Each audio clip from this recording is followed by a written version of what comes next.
This pregame show tailgate party is sponsored by our friends over at BetUS. More about them later. So definitely get your pregame predictions in the chat.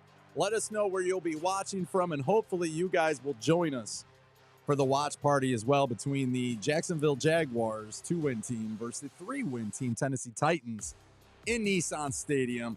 The Titans look to expand on a little bit of success over the last few weeks, although Washington was a very slow start.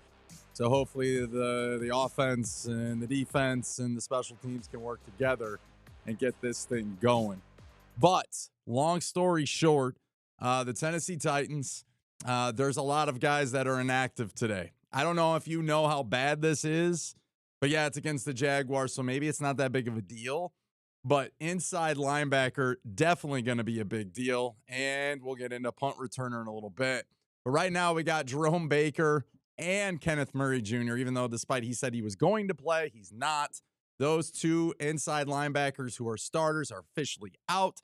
So that gives you a long list between Gifford, Dr. Gibby, Cedric Gray, Otis Reese, James Williams to fill that role. And I don't know about you, but I'm actually kind of excited about that role because I want to see what Cedric Gray can do. I saw what he can do on special teams, and it's not much. Maybe it's just one missed tackle and whatever. But the bottom line is these guys, somebody's going to have to produce. Now, we're going to break down all the stats that you need to know. We're going to break down all this stuff. Awuzie is playing today. Mason Kinsey is also playing today. He'll be your starting punt returner. I don't expect him to be much on offense at all. Maybe it gets a few snaps here or there towards the end of the game. But Jaquan Jackson is inactive. And it looks like it's a healthy inactive and a healthy scratch. And we'll get into him plenty of times. I mean, we're not going to spend a lot of time in the pregame show on a guy who's not going to be playing today. But I've been wrong about a lot of things. All right? I've been wrong about a lot. And I will admit when I'm wrong.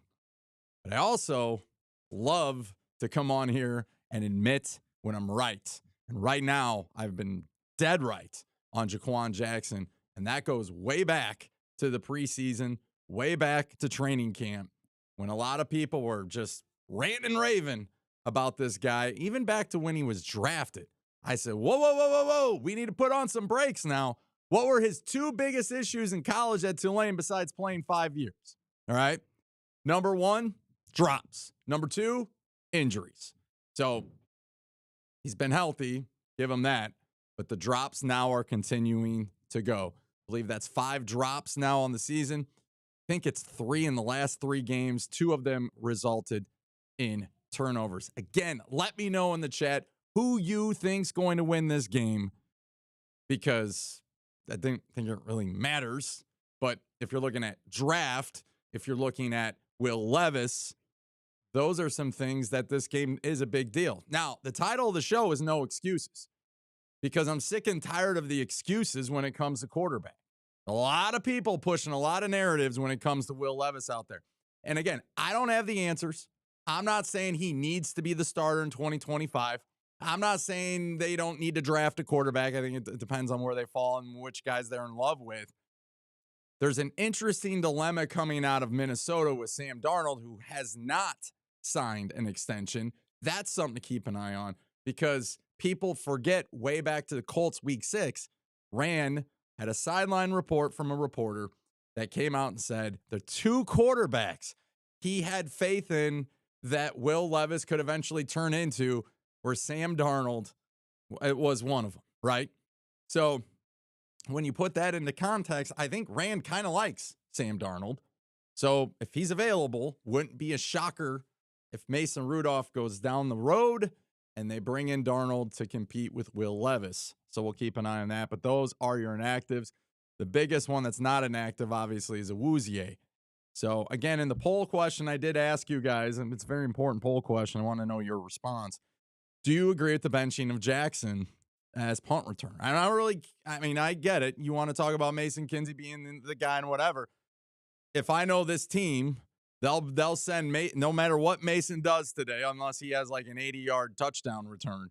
But no matter what he does on the field for punt returner, if I know the Tennessee Titans, Mason will be back down next week. They'll go out and sign a random dude off somewhere and then they'll give him the chance to come in next week as a punt returner. The stability when it comes to punt returner on this team, I don't understand. I get the upside. I get what Jackson brings with the speed.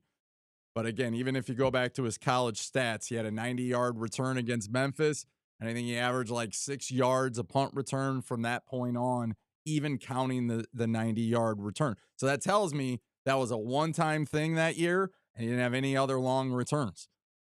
What's his longest return this year? Now pause and wait. While you guys look it up. Shout out to our friends and sponsors of today's video, BetUS. Yeah, that's right. BetUS are the sponsors for the video today. Use that promo code YouTube150. That's right, YouTube150 to get yourself 150% bonus. Yeah, that's awesome on your first deposit. Deposits 2 and 3. That's right. Another 125% for each one of those, all up to $2K. So according to our line over at BetUS, the Tennessee Titans came in as a 3.5-point favorite. That over-under line of 39.5. I'm not telling you what to do, but we're going to break down some stats, and I got some information from Pro Football Focus breaking down this game, and I don't think you're going to want to miss. So let me know in your comments who you think is going to win this matchup between the Tennessee Titans and the Jacksonville Jaguars, if it matters to you. But again, shout out to our sponsors of the video today, BetUS. Definitely look at them in the description and go check them out. Again, if you're looking for an easy process and a lot of fun stuff to do, BetUS has you covered in quick turnarounds, which all that matters. All right, so looking at the stat line when you're looking at the old Jacksonville Jaguars, again, this is why the title of this video is No Excuses. I'm tired of them. No more excuses. They're ridiculous. This defense from Jacksonville is awful. I mean, they're awful. When we played other teams this year that have had bad performances when it comes to pass coverage or maybe rush against the rush, you never really seen a whole collective whole of just trash. And that's exactly what Jacksonville has been. They are just, that's what they are at this point. They were running their mouth about they were going to do this and do that with the AFC South. They've not been right since we beat them in the last time we faced them at the end of the year last year. But when you look at their defense, and I will break this down a little bit more according to what Pro Football Focus says.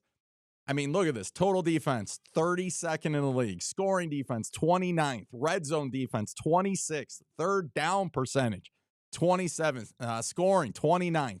Pass, 32nd. And you can run on them. Will Levis and the offense. I'm going to put it on the offense too, and I'm put it on Callahan. If they can't put up more than 17 freaking points today, that's a problem. That's a problem not only on Levis, that's not only a problem on Callahan, but I'm going to go all the way to the top. That's on Amy, that's on Rand, that's on Chad Brink. And all these guys got to have a collective meeting this week. And I don't care they beat the Texans 2 weeks ago, and I know that was the Super Bowl. But there is some real hidden problems that cannot be ignored. Now, I don't want to just jump off and go down the road to negativity here on a pregame show, which I'm actually pretty excited about watching this game because I do feel, which is kind of scary, I do feel like the Titans will have a good performance. I'm not saying it's going to be pretty all the time, and there might be a turnover here or there, but Jacksonville doesn't do a great job of getting after the quarterback. I'm going to throw that one in there in sacks. They rank towards the bottom of that. But Will Levis is going to have time. He should have some receivers that go open. And honestly, the 205 line for him this week is, that kind of seems like a no-brainer. And then the other end of it, Pollard should have a big day. So let's get to some of your comments here before we break down the Tennessee Titans. We got season, we lose anyways. How's the weather today's game? I don't know about Illinois. It's obviously 7 hours up north. We're at like 55, so I would imagine it's pretty nice. Nobody cares if we're even going to win the Super Bowl. Anyways, Jay says, do you think Levis will be returning quarterback? I think probably. That's the narrative.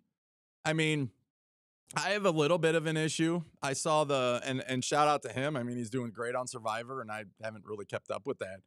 But you're starting to see almost like, what's the right word?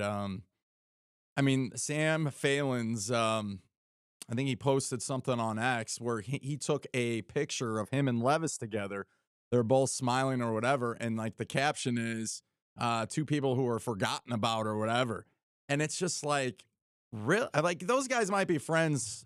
And that's why you got to kind of divide. Are we talking friends on the, but when you're talking about the media and they're supposed to give you their true evaluations and they're taking pictures and putting themselves in the same scenario and they're kind of buddy. I mean, it honestly, from the outside, it just doesn't look right.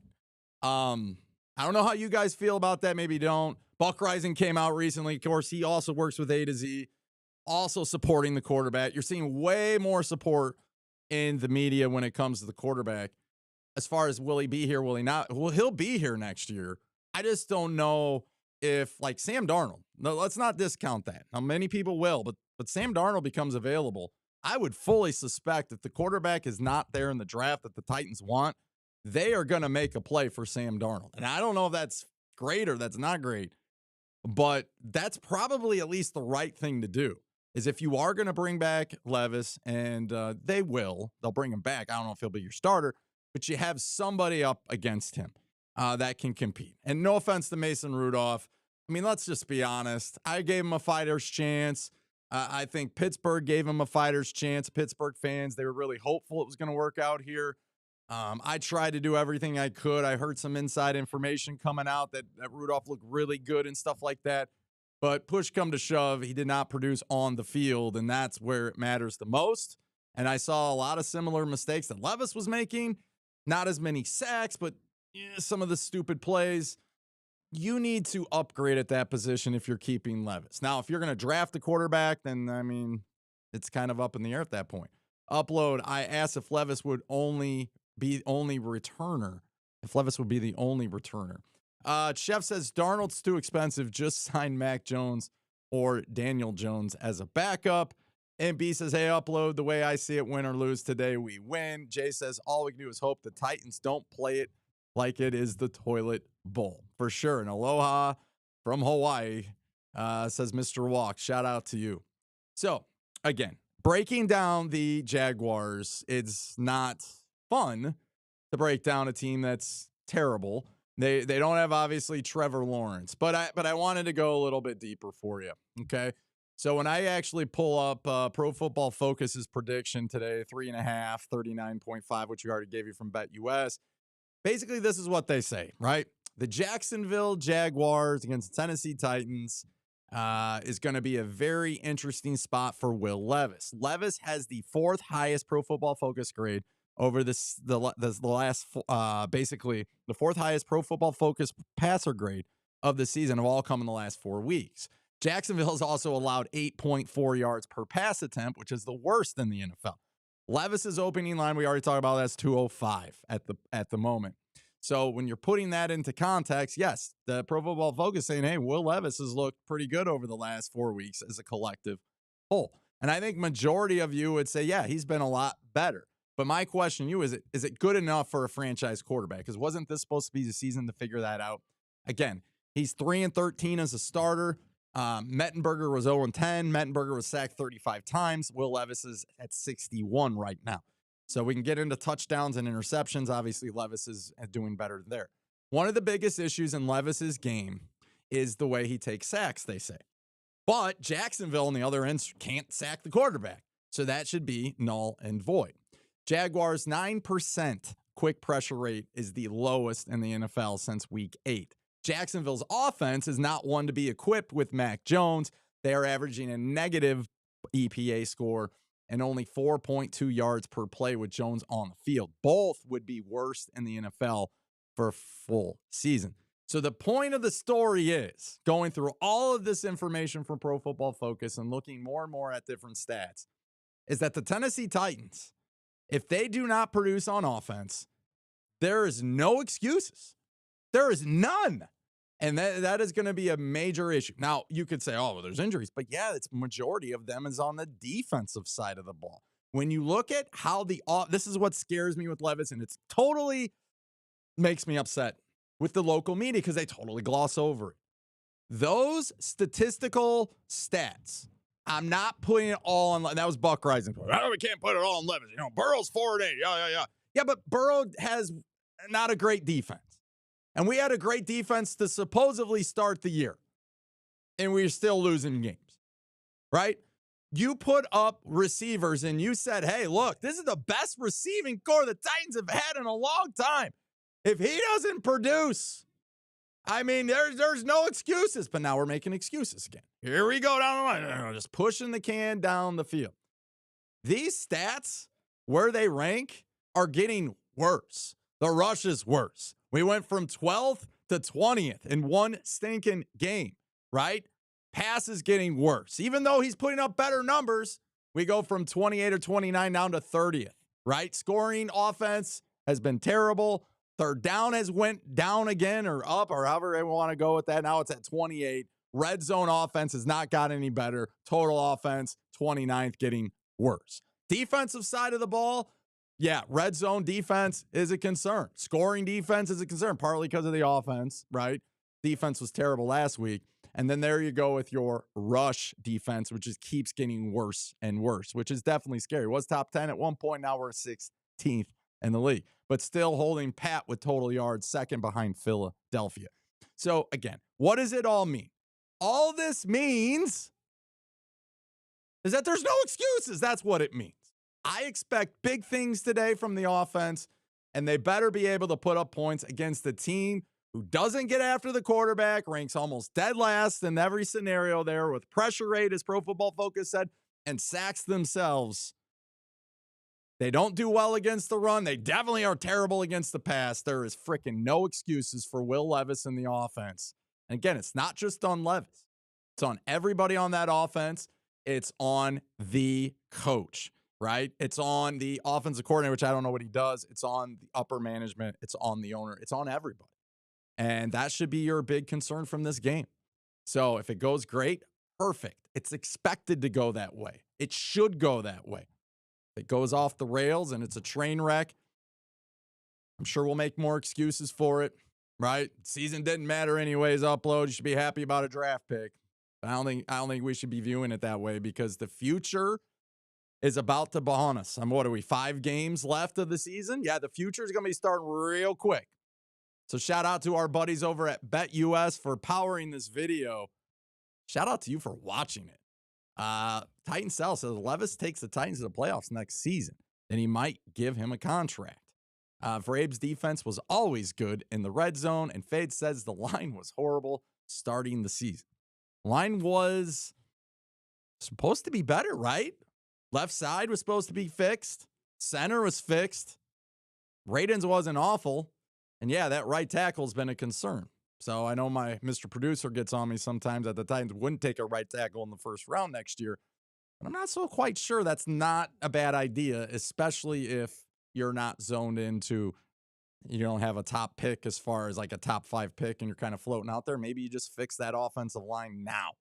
Or maybe you try to have faith in your scouts and fix that maybe in the second round this year. But the bottom line is somebody's got to save the day with it. And we'll leave it at this. Titans South 45-0 over Jags. And Rave says, I'm interested to see how the linebackers do today. We'll be right back with the watch party. Hopefully you guys can join us again in the poll. Real quick before we leave. Wow. There you go. Inactives. Again, McCrary's out. It's a typical Titans with injuries. One guy comes back, another guy goes out. And then obviously Traylon Burks' experiment we think is all but over. He's out on IR for the rest of the year. Do you agree with the benching of Jackson? Again, 87% says yes. 13% says no. Again, that's a concern too. Because what do you do with him going forward? Is this just one to like slap on a wrist and we'll send him back out there next week? If I know the Titans, that's either going to happen or they're going to pick up some random dude and give him the spot. And then it's just kind of what we do at punt returner. And then they'll put Kinsey back down at the practice squad again. But we'll see what happens. Again, home game, conference game, division game. Are you pumped about it? Some of you are, some of you aren't. I don't know, guys. I'm excited to see what the offense can do. I feel like we've been living in a cave with them for a long time. Today, hopefully, it breaks wide open. But again, shout out to BetUS. Have a great game, and hopefully you come back to join us. Till next time, take care. Tighten up.